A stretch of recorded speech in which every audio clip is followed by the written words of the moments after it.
Today we're going to make a popular Japanese dish called Tonkatsudon. This is really easy to do, and you know what, I ran out of panko, but that's okay. I've got a nice substitute that I think you're going to love. It's all going to be happening right now on the Aimless Cook.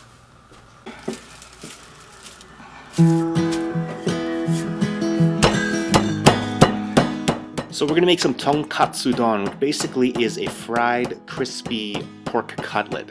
So I'm going to start with a couple of good pork chops here, and what I'm going to do is I'm going to pound them flat in between two pieces of kitchen wrap here, and this is just going to ensure that I get it nice and thin and that it will cook fast. When my pork cutlets are nice and flat, I'm going to season them on both sides with salt and pepper, and then I'm going to set up a dredging station. As you can see here, I got 3 plates.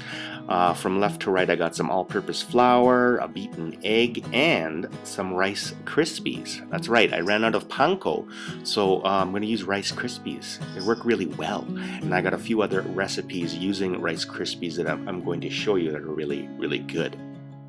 So when you're dredging, you want to make sure your station is set up properly from left to right. You also want to make sure that you use one hand.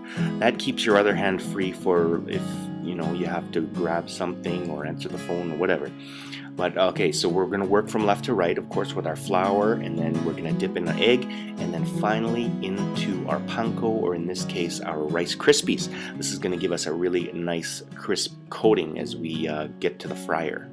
So to make our base sauce, I'm going to start with about 50 mils of dashi, and I'm going to mix that together with 1 tablespoon each of soy sauce and mirin, and then add a teaspoon or so of sugar. Now you can adjust the taste the way you want it to. If you like it more sweet, add more sugar. Now you can make more like I'm doing here and then just store it in the fridge. Now I've got a pot here with about a couple inches of oil in here, maybe 2 or 3 inches of oil. This is canola oil. And I just heat it up until you can put a chopstick into the bottom and it starts to bubble.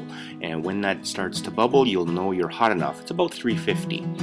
Now what I'm going to do from there is just put your katsu in carefully and just let it cook until golden brown on both sides. And then when that's done, we're just going to take it out and drain on a rack and then set aside.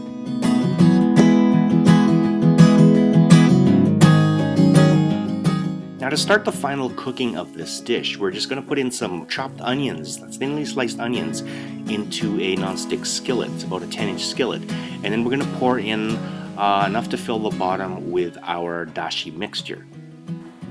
Now to that mixture, I'm going to add about a half a teaspoon of ginger, and I'm just going to squeeze the juice into that mixture. And then I'm just going to continue to cook this until my onions are translucent and soft.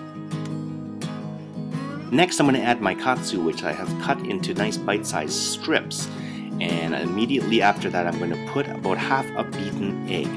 Now, once I'm done that, I'm just going to cover the whole pan and let it cook for about a minute or 2. Now, as soon as that minute or 2 is done, take off that cover and you are ready to put everything together. So let's grab a bowl of rice and assemble.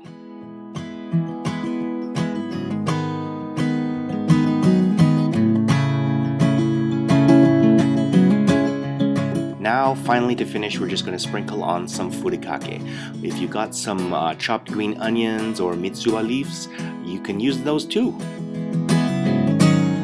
So that is it. That is our recipe for a homemade katsudon. I hope you enjoyed this recipe, so take it with you, make it yours, and have fun in the kitchen. Which brings me to my question of the day. Sometimes we don't have the ingredients that we always want in the kitchen and we have to make substitutions. Tell me about some of yours. What are your favorite substitutions in the kitchen? Let me know in the comments down below, and I will see you next time.